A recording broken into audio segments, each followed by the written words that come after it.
రూ. 300 కోట్ల బ్యాండ్ వేసినటువంటి కంపెనీ. ఏది బెజవాడలో. అద్విక అంటే అద్భుతం, మీ నమ్మకమైన పెట్టుబడికి ఒక చక్కటి మార్గం అంటూ భారీ ఎత్తున ప్రచారం చేసిందట అద్వైక ట్రేడింగ్ కంపెనీ.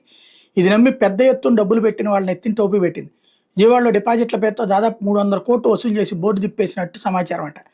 ఈనాడు రాసుకొచ్చింది. రిజర్వ్ బ్యాంక్ నుంచి ఎటువంటి అనుమతులు లేకుండా స్కీములు నిర్వహిస్తూ నగదు సరిగా చెల్లించకుండా ప్రజలు మోసగిస్తున్నారంటే వచ్చిన ఫిర్యాదు మేరకు నగర పోలీసులు రంగంలోకి దిగారు.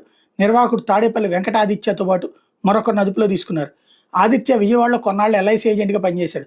తక్కువ సమయంలో భారీ లాభాలు పొందాలన్న ఆశతో 2022లో నగరంలోని గుణదల ఎల్ఐసి కాలనీలో అద్వైక ట్రేడింగ్ కంపెనీ ఏర్పాటు చేశాడు. ఫారెక్స్ ట్రేడింగ్, ఈక్విటీలో పెట్టుబడుల పేరుతో ఆకర్షణీయంగా ప్రచారం చేశారు. 1,00,000 పెట్టుబడి పెడితే నెలకు 6% 6,000 వడ్డీ ఇస్తామని ఆశ చూపాడు. కృష్ణా, ఎన్టీఆర్, ఏలూరు జిల్లాల్లో భారీ సంఖ్యలో ఏజెంట్లను నియమించడంతో పాటు సామాజిక మాధ్యమాల్లో సోషల్ మీడియా ఇన్ఫ్లుయెన్సర్లతో పెద్ద ఎత్తున ప్రచారం చేయించాడు.